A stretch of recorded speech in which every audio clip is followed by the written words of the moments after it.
بسم الله الرحمن الرحيم إن الحمد لله نحمده ونستعينه ونستغفره ونعوذ بالله من شرور أنفسنا ومن سيئات أعمالنا من يهده الله فلا مضل له ومن يضلل فلا هادي له وأشهد أن لا إله إلا الله جل وعلا وحده لا شريك له وأشهد أن محمد عبده ورسوله صلى الله عليه وسلم يا أيها الذين آمنوا اتقوا الله حق تقاته ولا تموتن إلا وأنتم مسلمون يا أيها الناس اتقوا ربكم الذي خلقكم من نفس واحدة وخلق منها زوجها وبث منهما رجالا كثيرا ونساء واتقوا الله الذي تسالون به والأرحام إن الله كان عليكم رقيبا يا أيها الذين آمنوا اتقوا الله وقولوا قولا سديدا يصلح لكم أعمالكم ويغفر لكم ذنوبكم ومن يطع الله ورسوله فقد فاز فوزا عظيما فإن أصدق الحديث كتاب الله سبحانه وتعالى وخير هدي محمد صلى الله عليه وسلم وشرار محدثاتها وكل محدثة بدعة وكل بدعة دلالة وكل دلالة في النار وأعوذ بالله أما بعد. Les louanges sont à Allah, nous le glorifions et nous implorons son aide contre le mal de nos âmes et de nos mauvaises actions. Celui qu'Allah guide, personne ne peut l'égarer, et celui qu'Allah égare, personne ne peut le guider. J'atteste qu'il n'y a point de divinité digne d'être adorée en dehors d'Allah, unique, seul et sans associé. Et j'atteste que Mohammed est son serviteur et son messager, que la paix et la bénédiction d'Allah soit sur lui, sur sa famille, sur ses compagnons. Ô vous qui avez cru, craignez Allah comme il se doit être craint, et ne mourrez qu'en pleine soumission. Ô vous les hommes, craignez votre Seigneur qui vous a créé d'un seul être, et qui a créé de celui-ci son épouse, et qui de ces deux-là a fait répandre beaucoup d'hommes et de femmes. Craignez Allah au nom duquel vous implorez les uns les autres, et craignez de rompre les liens du sang. Certes, Allah observe parfaitement ce que vous faites. Ô vous qui avez cru, craignez Allah et parlez avec droiture afin qu'il améliore vos actions et vous pardonne vos péchés. Quiconque obéit à Allah et à son messager obtient certes une grande réussite. La plus véridique des paroles est la parole d'Allah subhanahu wa ta'ala, est la meilleure voie et assurément la voie de son messager Muhammad sallallahu alayhi wa sallam. Et la pire chose en religion est la nouveauté. Et toute nouveauté est une innovation. Et toute innovation est un égarement. Et tout égarement est dans le feu, car elle nous en préserve. Salam alaikum wa rahmatullahi wa barakatuh. Aujourd'hui on se retrouve bi'idhnillahi ta'ala pour la suite du livre de Kitab al-Tawhid avec le commentaire du Cheikh Salih ibn Abdul Aziz al-Cheikh. On s'était arrêté au chapitre 2, quiconque réalise complètement le Tawhid entrera au paradis sans jugement. Et on va prendre la suite avec les commentaires du Cheikh. Alors bismillah, ce chapitre est un degré plus élevé que le chapitre précédent sur le mérite du Tawhid. En effet, tous les adeptes du Tawhid bénéficient d'une part de son mérite, alors que l'élite de cette communauté est constituée de ceux qui ont complètement réalisé le Tawhid. C'est de cette réalisation complète que traite ce chapitre. Abraham était un guide, Ummah parfait. Il était soumis à Allah, voué exclusivement à lui, et n'était point du nombre des associateurs. Ce verset indique qu'Ibrahim alayhi salam avait complètement réalisé le Tawhid. L'argument permettant d'avancer cela à son sujet vient du fait qu'Allah subhanahu wa ta'ala l'a décrit comme étant premièrement Ummah. Le terme Ummah désigne le guide qui possède toutes les caractéristiques de la perfection humaine et du bien. Cela signifie donc qu'aucune des caractéristiques du bien ne lui faisait défaut, ce qui n'est autre que la réalisation complète du tawhid. Deuxièmement, il était soumis à Allah. Il y a ici une affirmation de l'observance par Ibrahim de l'obéissance d'Allah et des différentes catégories du tawhid. Quant quant à l'expression vouée exclusivement à lui, elle indique le rejet de la voie des polythéistes et l'éloignement de celle-ci. Cette voie englobe le polythéisme, l'innovation et la désobéissance. En effet, ces trois caractéristiques, polythéisme, innovation et désobéissance, sans repentir vers Allah ni demande de pardon, sont inhérents aux polythéistes. Voilà. En fait, voilà, si le polythéiste va de toute façon commettre du polythéisme, euh, de l'innovation dans le fait d'adorer, il va adorer Allah subhanahu wa ta'ala avec des associés et puis euh, marginalement. Voilà. Et dans la désobéissance, bien sûr, car voilà, c'est clair que les polythéistes, en plus d'être dans le polythéisme, sont dans la grande désobéissance. Euh, il n'était point du nombre des associateurs, c'est-à-dire qu'il n'accomplissait aucune forme de polythéisme tout en s'éloignant des polythéistes. Voilà, c'est vraiment, il s'est désavoué vraiment du shirk.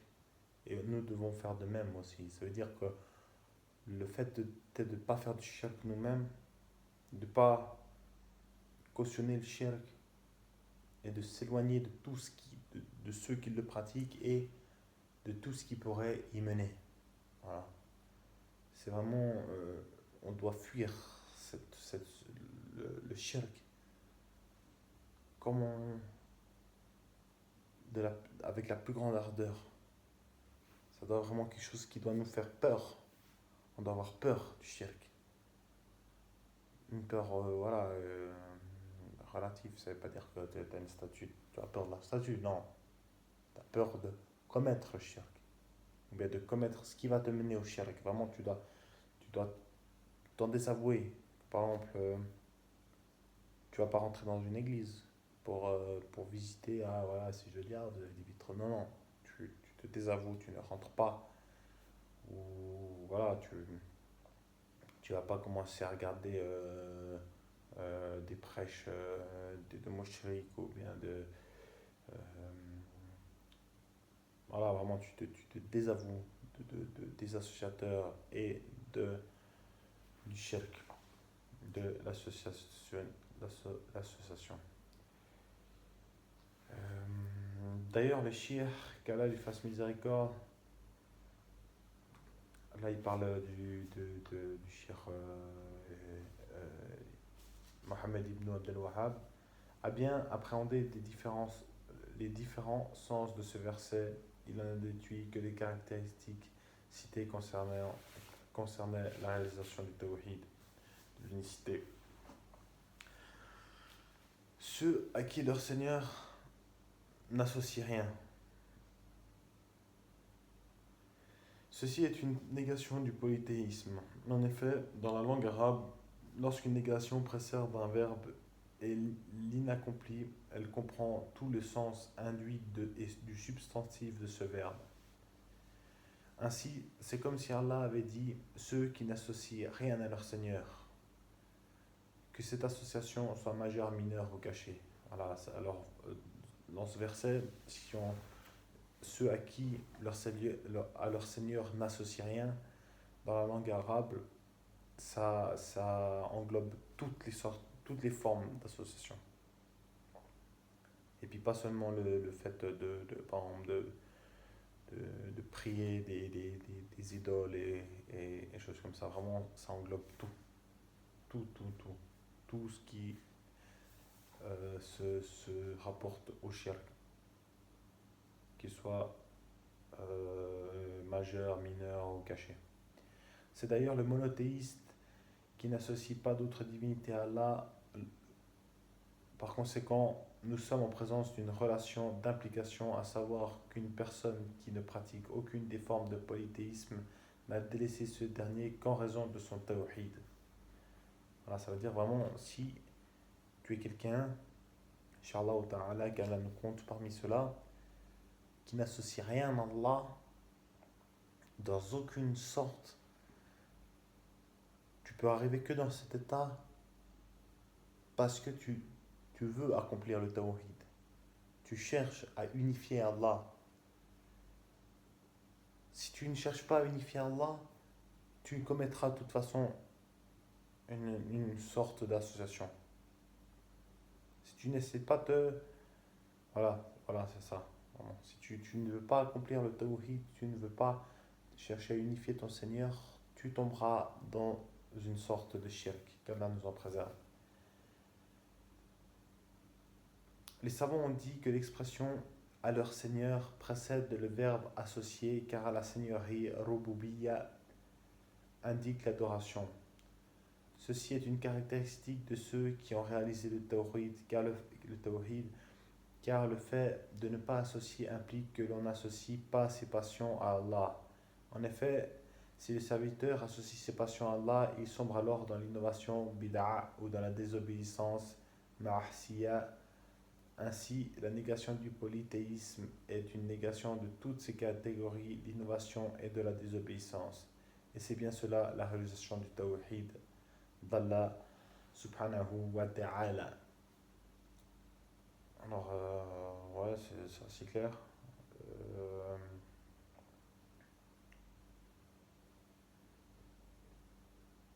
Concernant le hadith, la portion qui nous intéresse dans l'argumentation réside dans la parole du prophète sallallahu alayhi wa sallam. Je promenais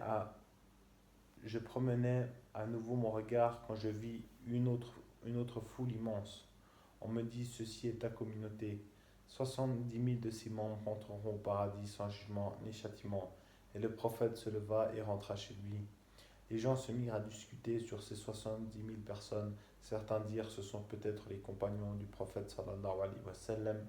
D'autres avancèrent, ce sont peut-être ceux qui sont nés dans l'islam et qui n'ont jamais rien associé à Allah, et d'autres suppositions furent émises. C'est alors que le prophète sallallahu alayhi wa sallam sortit de chez lui et informa au sujet de la discussion. Il dit, ce sont ceux qui ne demandent pas qu'on leur fasse de ruqya ni de cautérisation, qui ne consultent pas les augures et qui placent toute leur confiance en leur Seigneur. Ces caractéristiques ne signifient pas que ceux qui ont réalisé le tawhid délaissent l'accomplissement des causes, contrairement à certains qui ont déduit de ce hadith que la perfection était de n'accomplir aucune cause ou de ne pas se soigner du tout. Ceci est une erreur. En effet, le prophète sallallahu alayhi wa sallam subissait des ruqya, pluriel de ruqya. Il se soignait, il ordonnait aux gens de se soigner, de même qu'il a ordonné à un compagnon de pratiquer la cautérisation et autres. Ainsi, ce hadith ne signifie pas que ces personnes n'accomplissent aucune cause et n'ont jamais recours aux médicaments. Ces trois pratiques ont été spécifiquement citées car très souvent le cœur s'oriente et se lie à celui qui pratique la ruqya, s'attache à la cautérisation, à celui qui qui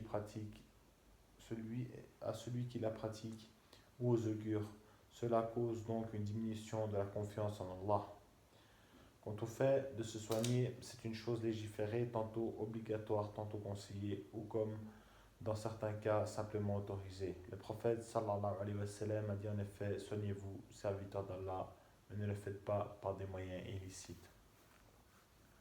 Voilà pourquoi, voilà, en fait, ces pratiques, la ruqya, la cautérisation et puis les augures, ça va diminuer la confiance en Allah parce que tu vas peut-être te remettre plus à la cause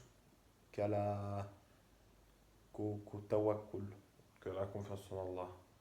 Tu vas plus passer ta confiance dans la cause que en Allah. Et voilà, c'est pas juste. Parce que la cause, elle ne t'apporte que si Allah l'a permis. Voilà. Quand tu prends un médicament, Si Allah ne te permet pas que ce médicament agisse, il ne va pas te guérir. Ça, on peut très bien voir. Par exemple, deux personnes qui sont atteintes de la même maladie vont prendre le même traitement et une personne va guérir et l'autre pas. Pourquoi? Parce que la cause ne fonctionne que par la permission d'Allah. Ça veut dire qu'on fait la cause, mais on place notre confiance en Allah. Voilà, si Allah décide que le médicament ne fait pas effet, on peut prendre autant de médicaments qu'on veut, c'est comme ça. Et par la permission d'Allah, le médicament il fait effet. Donc voilà, c'est comme ça. Il faut qu'on fait la cause et on place notre confiance en Allah avant tout. Voilà, ça c'était la fin du chapitre. Alhamdulillah. On va prendre le prochain, Inch'Allah. C'est le chapitre 3 du fait de craindre le polythéisme. Allah Jalla wa Ala dit dans la sourate Les femmes, dans le sens du verset 48, certes, Allah ne pardonne pas qu'on lui donne des associés. L'ami proche d'Allah, Ibrahim, alayhi salam, a dit ouais, dans la sourate Abraham, dans le sens du verset 35, et préserve-moi ainsi que mes enfants de l'adoration des statues. On trouve dans un hadith que le prophète sallallahu alayhi wa sallam a dit: ce que je crains le plus pour vous, c'est le polythéisme mineur. Lorsqu'on le questionnait au sujet, il répondit: il s'agit de l'ostentation. Là, ils ont mis la version avec le polythéisme mineur, mais je sais que j'ai déjà lu, c'était le polythéisme caché, le shirk caché, voilà, qui fait partie du shirk mineur aussi. Mais l'ostentation, voilà. Mais l'ostentation, à la base, c'est un shirk mineur si la personne œuvre pour Allah, subhanahu wa ta'ala, et que par exemple, et puis en second pour une autre personne. Je donne un exemple, par exemple, si quelqu'un a accompli sa prière exclusivement pour Allah, il vous semble que quelqu'un rentre dans la pièce ou dans la mosquée et il va commencer à embellir sa prière parce que la personne est arrivée. Ça, c'est de l'ostentation et c'est du shirk mineur. Mais si la personne n'œuvre que pour la vue des gens, ça c'est du shirk majeur et ça fait sortir de l'islam. Voilà. Y a pas de, c'est clair ça. Donc qu'Allah nous en préserve. Ibn Mas'ud radiya anhu a dit, le prophète sallallahu alayhi wa sallam a dit: quiconque meurt en invoquant un égal à Allah entrera en enfer. Rapporté par Al-Bukhari. Allah nous en préserve. Muslim rapporte d'après Jabir radiya anhu que le prophète sallallahu alayhi wa sallam a dit: quiconque rencontre Allah sans lui avoir rien associé entrera au paradis, et quiconque le rencontre en lui ayant associé quoi que ce soit entrera en enfer. Les points à retenir du début de ce chapitre: le fait de craindre le polythéisme, c'est quelque chose, voilà, on en a parlé juste avant, c'est vraiment quelque chose d'avoir une crainte vraiment de ça, ainsi que pour notre descendance, si nous on a été préservés, en tout cas vraiment du grand shirk, voilà, du shirk vraiment qui est apparent. Alhamdulillah, il faut le craindre aussi pour notre descendance, pour notre famille, pour nos proches, pour nos frères en religion. L'ostentation fait partie du polythéisme. Voilà, vraiment c'est quelque chose, le fait d'être de vrai pour la vue d'un autre, qu'Allah, c'est du shirk, c'est du polythéisme. Parce que en fait tu vas, comment dire, par exemple, tu donnes une aumône, si tu donnes ton aumône pour la recherche de l'agrément d'Allah, masha'Allah, mais si tu donnes ton aumône pour que la personne voit que tu as donné, ça veut dire que tu places la personne à un statut supérieur, voire au même statut qu'Allah. Et puis, pour pour certains créants au-dessus, quoi. Pour les hypocrites, ils, ils vont placer ils font faire leurs actes pour la vue des gens, donc ils mettent les gens au-dessus d'Allah. Et ça, c'est clairement du polythéisme. C'est une forme de polythéisme mineur, on a vu à la base, mais qui peut devenir du polythéisme majeur si vraiment la personne n'œuvre que pour la vue des gens. C'est la chose que les prophètes sallallahu alayhi wa sallam craignent le plus pour les gens pieux. Voilà. Euh, la proximité du paradis et de l'enfer, voilà, ça tient pas beaucoup. Voilà, vous voyez, il y a même plusieurs hadiths qui, qui, qui, qui démontrent cette chose-là, comme le hadith, je ne sais plus qui l'a rapporté, Allahu Alam, où le prophète sallallahu alayhi wa sallam a dit que quelqu'un il peut faire des actes toute sa vie d'une personne du paradis et qu'à la fin de sa vie il peut commettre les actes de l'enfer et il ira en enfer. Et à contrario, quelqu'un qui fait toute sa vie des actes des gens de l'enfer, il accomplit des œuvres des gens du paradis et il rentre au paradis. Binillahi ta'ala. Donc voilà, c'est ça qu'Allah nous préserve, qu'Allah nous accorde une fin pieuse. La meilleure des fins, c'est vraiment la fin qui compte, quoi. Et puis le fait d'être dans sa vie dans la continuité, d'être sur Kitab wa Sunnah, est une cause pour pouvoir, Inch'Allah ta'ala, finir avec une bonne fin. Quiconque rencontre Allah sans lui avoir associé quoi que ce soit entrera au paradis. Voilà, comme on a dit, le fait que tu rencontres Allah sans rien lui avoir associé, c'est parce que tu as œuvré pour la recherche d'agrément d'Allah, pour accomplir l'unicité d'Allah, pour unifier Allah plutôt, pour unifier Allah. Car si tu n'œuvres pas pour la recherche de l'agrément d'Allah en l'unifiant, tu commettras de toute façon un shirk, un shirk, voilà. Et quiconque le rencontre en lui ayant associé quelque chose, que ce soit que et quiconque le rencontre en lui ayant associé quelque chose que ce soit entrera en enfer, même s'il s'agit du plus dévoué des adorateurs. Qu'Allah nous en préserve. Le point le plus important, l'ami proche demande à Allah de le préserver ainsi que ses enfants de l'adoration des statues. Ibrahim alayhi salam a demandé à Allah subhanahu wa ta'ala de le préserver, lui et ses enfants, de l'adoration des statues. Donc même lui qui avait accompli pleinement le tawhid avait peur de revenir au polythéisme, voilà, de devenir polythéiste. Donc nous, on doit encore avoir plus peur, car déjà on n'a pas le niveau de foi d'Ibrahim, on n'a pas la certitude d'Ibrahim alayhi salam, de n'importe quel prophète. Et en plus, je parle pour moi, je ne sais pas d'où vous regardez cette vidéo, mais sûrement pour vous aussi, on vit dans une terre de polythéistes. Il y a le shirk partout autour de nous. Donc, alhamdoulilah, nous on est sur Kitab wa Sunnah, mais nos enfants ne sont pas à l'abri de l'égarement. Qu'Allah nous accorde les moyens de partir, Inch'Allah ta'ala, et faire la hijra dans une terre de musulmans. Allah subhanahu wa ta'ala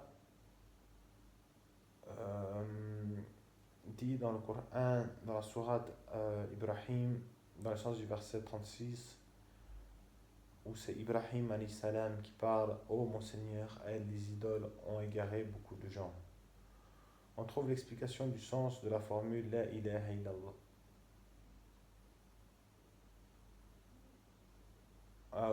Excusez-moi. Ibrahim prend en considération l'état de la majorité des gens lorsqu'il dit ô mon Seigneur, elles, les idoles, ont égaré beaucoup de gens. Voilà, ouais, ça c'est clair. Et on trouve l'explication du sens de la formule La ilaha illallah comme l'a cité Al-Bukhari. Le mérite de ceux qui sont exempts de toute forme de polythéisme. Euh, je crois qu'on va s'arrêter là pour ce soir. On prendra, Inch'Allah, euh, les commentaires du Shir sur ce chapitre dans le prochain cours.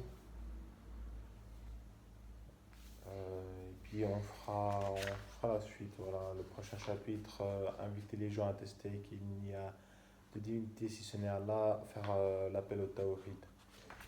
سبحانك اللهم وبحمدك أشهد أن لا إله إلا أنت وأستغفر الله وأتوب إليك السلام عليكم ورحمة الله وبركاته